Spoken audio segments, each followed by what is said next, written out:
धुआं जलाना है मेरा काम, तेवर है क्या हवा के ये मैं जानता नहीं। डायलॉग विद वेटरन्स में आज की कड़ी में हमारे साथ हैं मेजर जनरल सुधीर कुमार दत्त साहब। आज मैं, मेरे साथी नरेंद्र वर्मा सर, हम जनरल साहब से बहुत सी उनकी पुरानी यादों को ताज़ा करेंगे और जानेंगे उनका सेना का अनुभव भी। मैं ग्रुप कैप्टन नरेंद्र वर्मा भारत की बात सुनाताओं के मन से मेजर जनरल दत्त का स्वागत करता हूं। और आज हमारा एक सौभाग्य है, एक वेटरन जो लॉन्ग इनिंग आर्मी में खेलने के बाद, उसके बाद भी he has been active in his own entrepreneurship and running a social welfare schemes for drown people. General साहब, आपका बहुत बहुत स्वागत है। और हम जानना चाहेंगे कि अपने व्यूअर्स के लिए हाउ यू इंटेंडेड और what motivated you to join NDA and army. मैं जो था सेंट कोलंबस स्कूल दिल्ली में पढ़ता था। वहाँ पर मैंने एनसीसी ज्वाइन की थी, हमारी जूनियर एनसीसी होती थी। मेरे को एनसीसी बहुत अच्छी लगती थी और हमारे स्कूल में एनसीसी में बहुत इंटरेस्ट लिया जाता था। हमारे जो टीचर वगैरह थे वो हमें काफ़ी मोटिवेट करते थे, तो मेरे को फौज बड़ी अच्छी लगती थी। तो मैंने सोचा, जैसे कि और भी हमारे कई साथी एनडीए में फेल होते थे, कि मैं भी एनडीए का एग्जामिनेशन देता हूँ। तो मैंने वहाँ से एनडीए का एग्जामिनेशन दिया। एनडीए में आपके पास चॉइस थी, आप एयरफोर्स भी ज्वाइन कर सकते थे, नेवी भी ज्वाइन कर सकते थे, आपने आर्मी को क्यों चुना? वो आर्मी इसलिए क्योंकि हमारे यहाँ जो जूनियर डिवीजन एनसीसी का ट्रूप था वो आर्मी का था, वो आर्मी ही था स्कूल के अंदर। तो इसलिए मेरे को आर्मी मार्चिंग वगैरह, आर्मी कैंप्स वगैरह ये सब की आदत पड़ गई थी। स्कूल में वो ले जाते थे हमको, तो बड़ा अच्छा लगता था, तो इसलिए हमने ज्वाइन किया। कमिश्नर के बाद आपकी पोस्टिंग कहाँ रही और आप अपने एक्सपीरियंस हमसे शेयर करिए, जिसमें आपकी एक्टिव लाइफ में आपने इंडो चाइना वॉर्स में या स्कर्मिशेस में कहाँ आपकी पार्टिसिपेशन रही? मेरा सौभाग्य था कि एनडीए के बाद मैं आईएमए में गया और आईएमए के अंदर जनरल थिमाया उस टाइम चीफ होते थे। मेरे को उन्होंने उसी रेजिमेंट के अंदर सेलेक्ट कर लिया, कुमाऊं रेजिमेंट में, जिनके वो चीफ थे।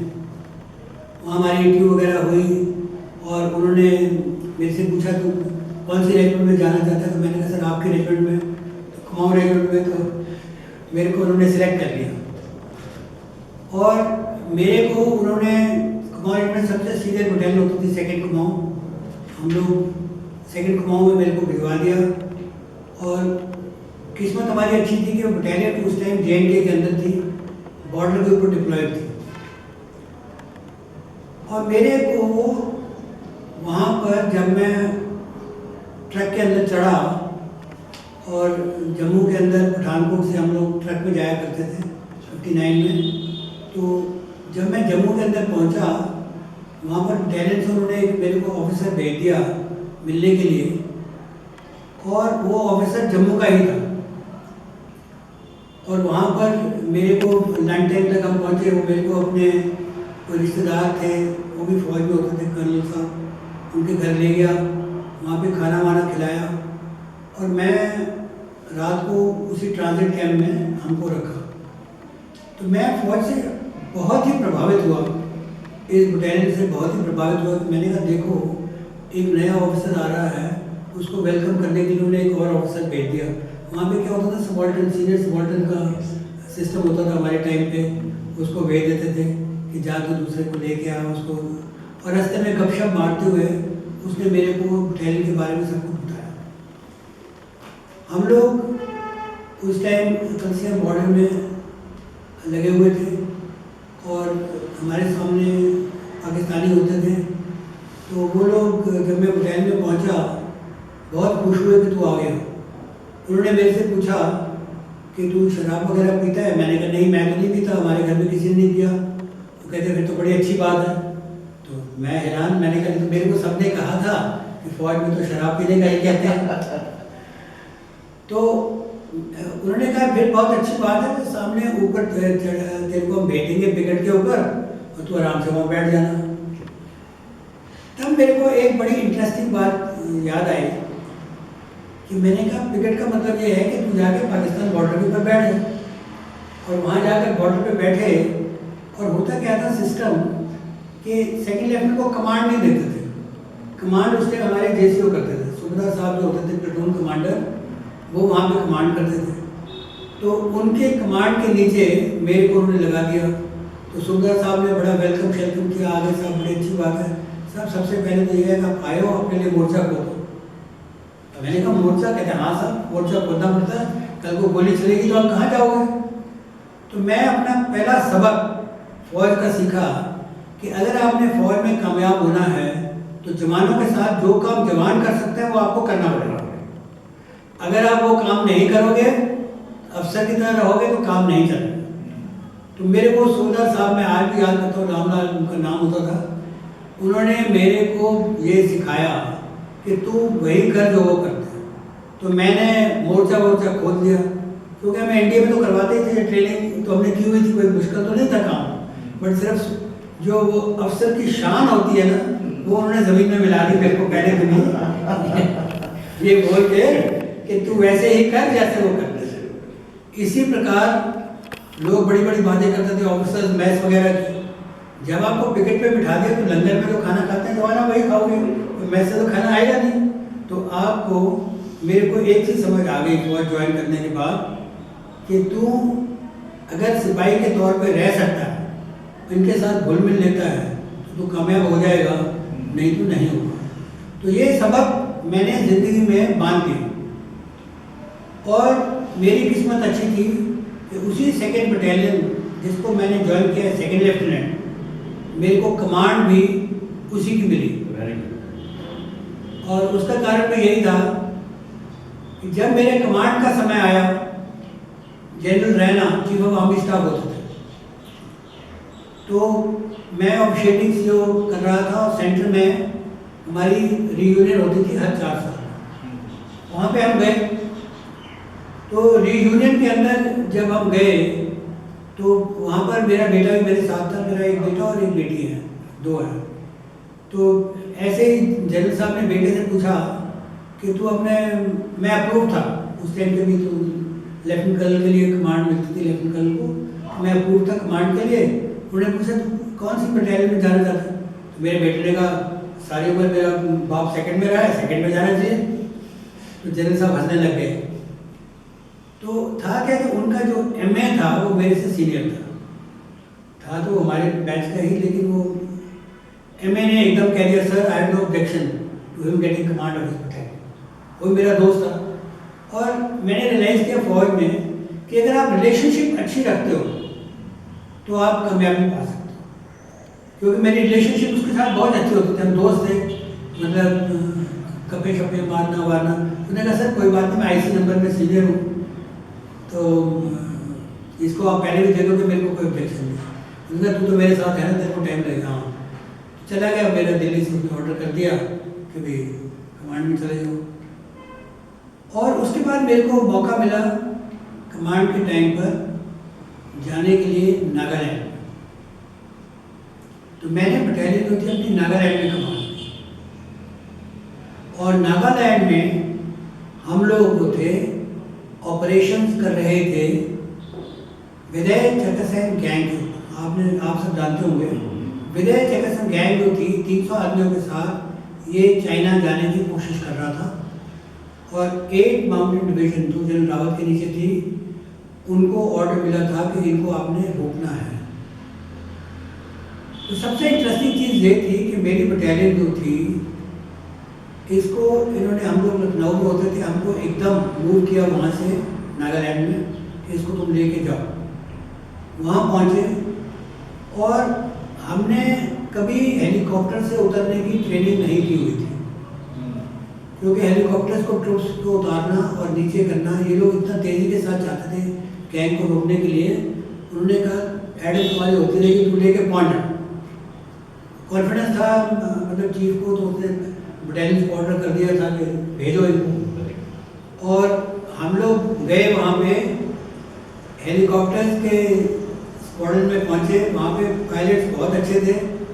उन्होंने कहा कि तुम घबराओ मत, तुमको हम एक चीज़ बताते हैं। हम क्या करेंगे, हेलीकॉप्टर से रस्सी कर देंगे नीचे, ठीक है, क्योंकि जंगल था ना वहाँ पे, तो लैंड तो हम कर नहीं सकते। हम रस्सी नीचे फेंक देंगे, तुम ऐसे करना, जवानों को ये समझा दो जैसे तुम 3rd क्लास रोप और 2nd क्लास रोप बटालियन के अंदर किया होगा, प्रैक्टिस करते थे ऊपर से चढ़ने की, वैसे ही रस्सी से नीचे उतर जाते।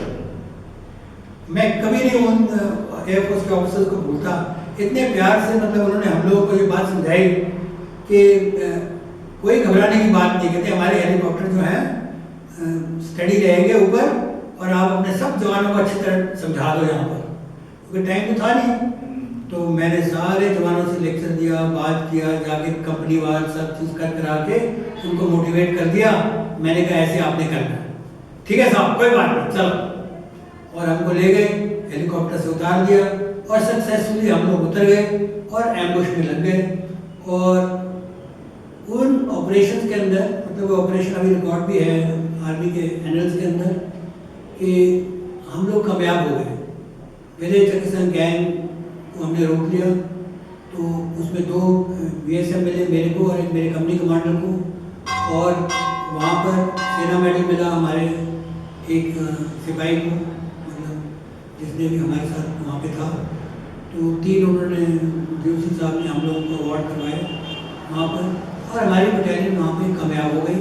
और नागालैंड में ही मैंने बटालियन कमांड की।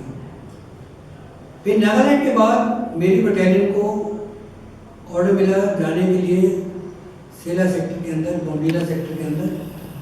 फिर हम वहाँ पर गए, वहीं से 5 डिवीजन में चले गए। तो वहाँ पर हमने नौकरी की। वहाँ पर मतलब हम लोग पेट्रोलिंग किया करते थे, ऊपर जाया करते थे चाइना बॉर्डर तक, क्योंकि हमारे आगे कोई फौज नहीं होती थी उस ज़माने में। तो हम लोग फिर आगे जाने लगे और तमाम तक इधर उधर हमारे बटालियन जो थे पेट्रोलिंग जाया करते थे। हालांकि हम लोग डिप्लॉयड थे बॉम्बीला के एरिया के अंदर 5 डिवीजन वहाँ पर। फिर सेला को उसके बाद ऊपर सेला पास में ले गए। सर ये हम किस टाइम पीरियड की बात कर रहे हैं? ये 1974 के बाद। 74 में तो जैसा कि अभी हम देखने में आ रहा है कि वहाँ पर रास्ते भी नहीं थे, प्रॉपर सड़कें भी नहीं थी, कई चीज़ें मतलब जो आजकल और उस ज़माने में तो बहुत ही फर्क पड़ा। लेकिन ये था कि आदमी यंग था, और जब यंग होता है और मोटिवेटेड होता है, जवान भी सारे यंग हो, और फिर फौज में, और फौज में और इन्फेंट्री में और पैदल फौज। और सारी उम्र में क्या होता था कि हमारी ट्रेनिंग बहुत टफ थी।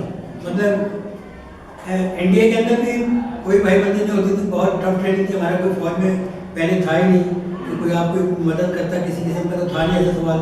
तो जो भी हमारे डिविजनल ऑफिसर आते थे आपको सारा काम कराते थे, और वही बड़ा अच्छा रहा हमारे लिए। क्योंकि जब बटालियन कमांड थी तो वही लगना हमने जवानों को भी लगाया कि तुम बिल्कुल अगर मजबूत नहीं होगे तो तुम कहीं नहीं जाओगे। तो जवान भी समझ गए इस बात को भी।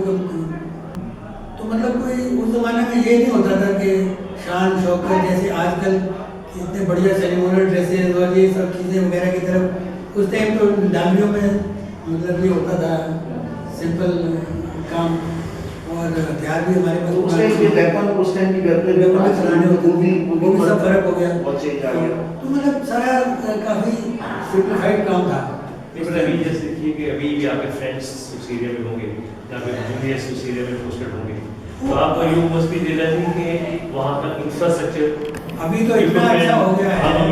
अभी तो मैं उस दिन मेरे साथ जब मैं बटालियन कमांड करते एक सेकंड लेफ्टिनेंट होते थे, वो नोएडा में रहते हैं अभी, मतलब कल लोग रिटायर हो गए थे, लास्ट होगा वो।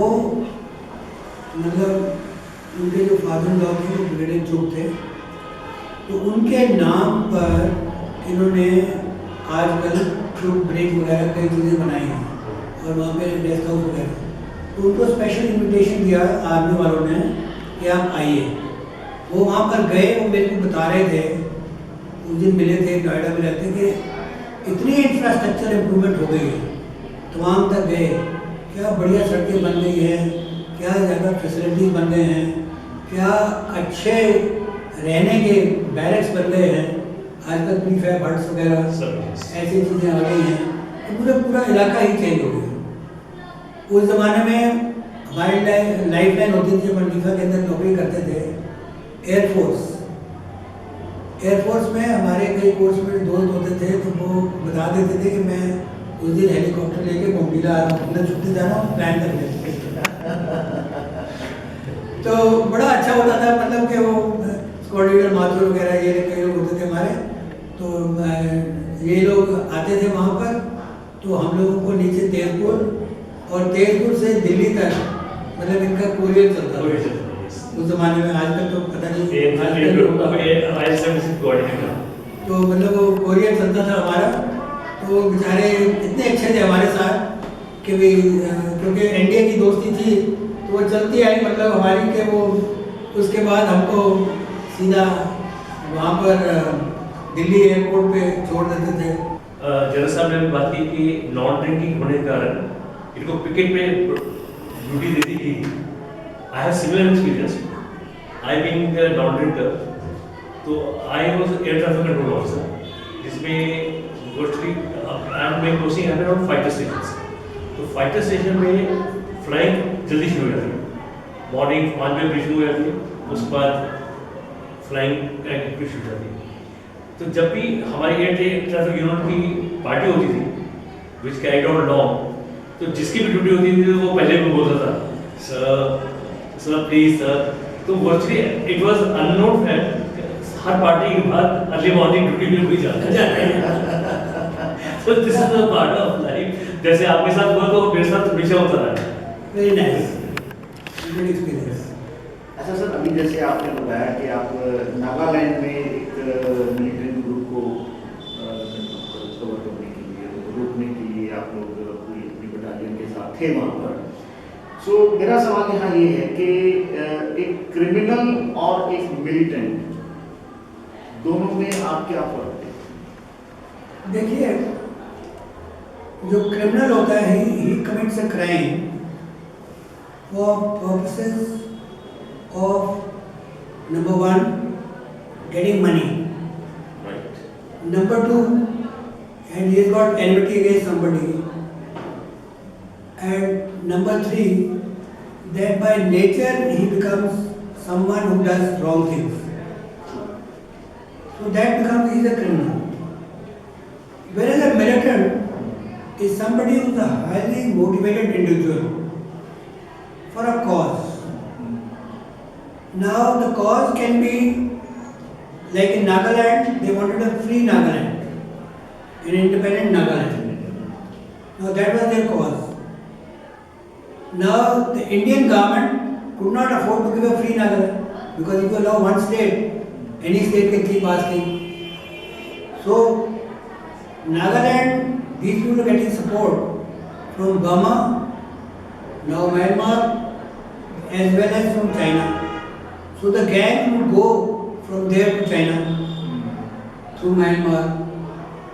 So now it is a very difficult situation for the government. What to do? So they started deploying troops.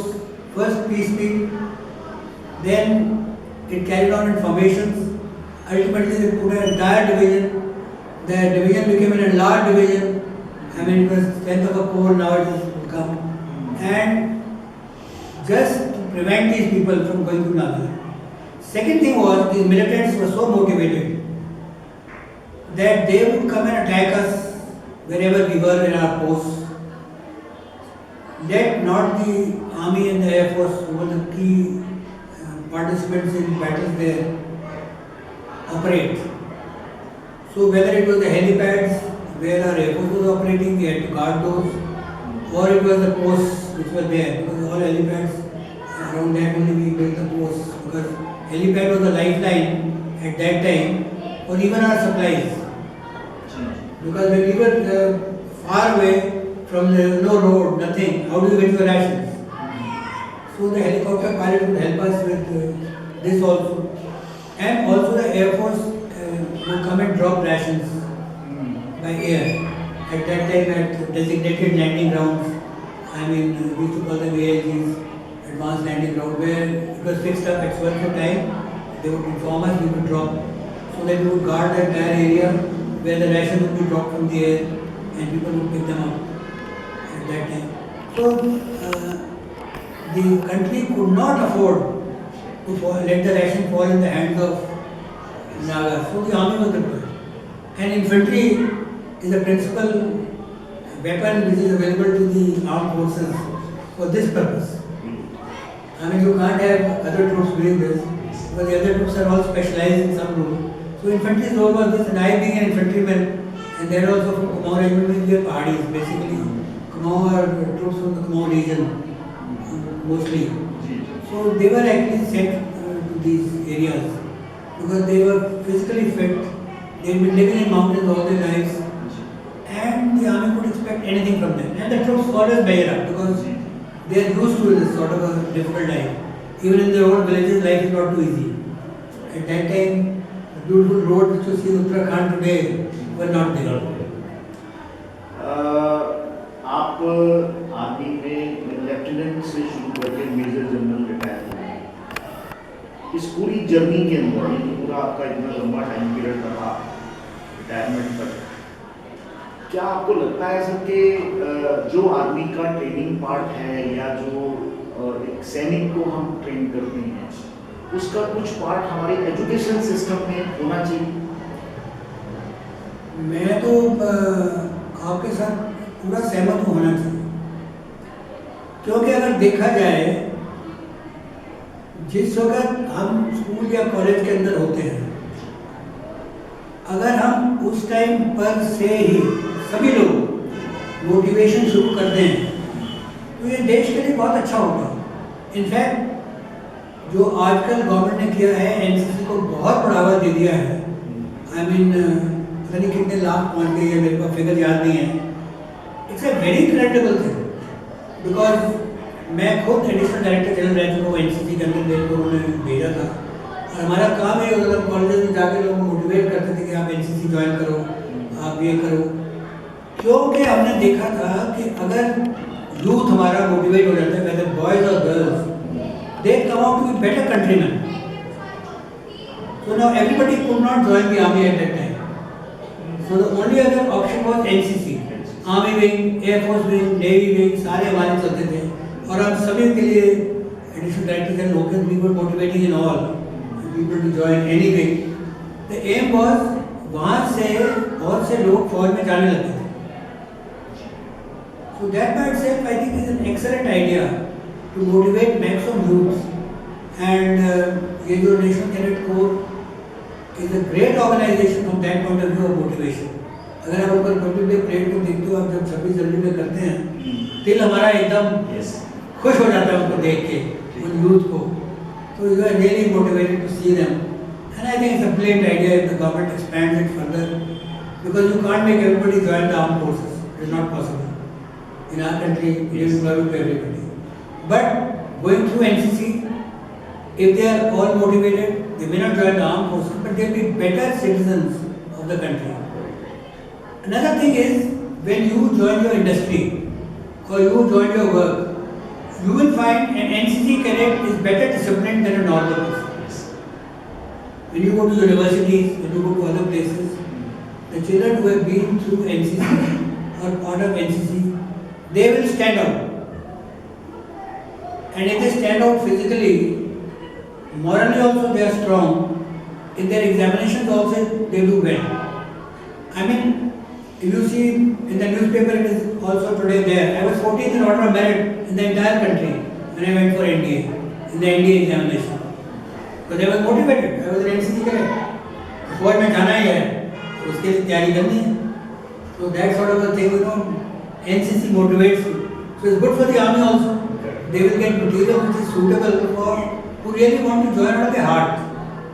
In India, there is no force this thing. So you join because you are a volunteer, and a volunteer will always perform well. So if you give them training right from when they are young, get them young, they will do well for the country. आपके time period में आपने बहुत सी सरकारें आई और गई। आज present में जो सरकार है उनमें और इनमें क्या डिफरेंस आप देखते हैं? जो पहले इंफ्रास्ट्रक्चर हमें मिलता था, जो पहले आर्मी को या एयरफोर्स सर्विसेज को, में पिछले 8-10 साल में कुछ फर्क आया है? वो तो देखिए, इसमें तो कोई शक की बात नहीं है कि आजकल की जो लीडरशिप है वो डिटर्मिन्ड लीडरशिप है।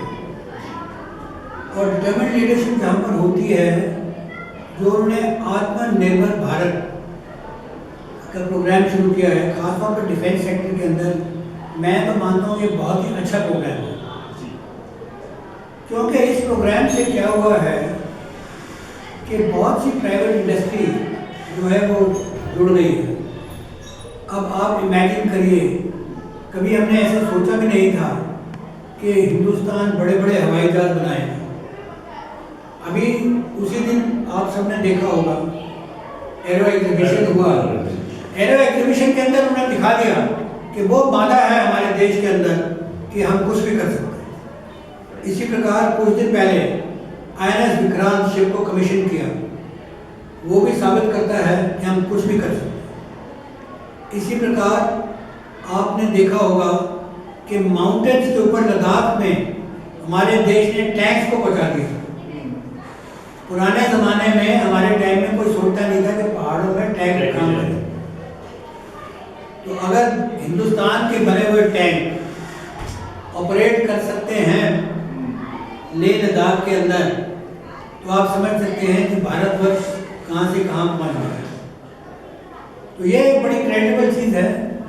बट ये अगर देखा जाए, इन चीज़ों को पहुँचने के लिए आपको मनोबल चाहिए।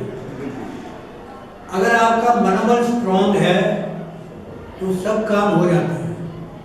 तो जो भी हमारी लीडरशिप है, चाहे आर्म फोर्सेस के अंदर या पॉलिटिकल लीडरशिप, दोनों का मनोबल इस वक्त स्ट्रॉन्ग है, अच्छे लोग हैं। एक चीज़ और बहुत अच्छी है, वो ये है कि देश में इस मनोबल की फॉलोइंग भी है। बहुत से लोग इसको अच्छा मान रहे हैं। अभी आपने देखा होगा जब इन्वेस्टर्स समिट हुआ यूपी के अंदर, कितने करोड़ों रुपए डिफेंस कॉरिडोर के अंदर लगाए गए। ये एक बहुत ही अच्छी बात है।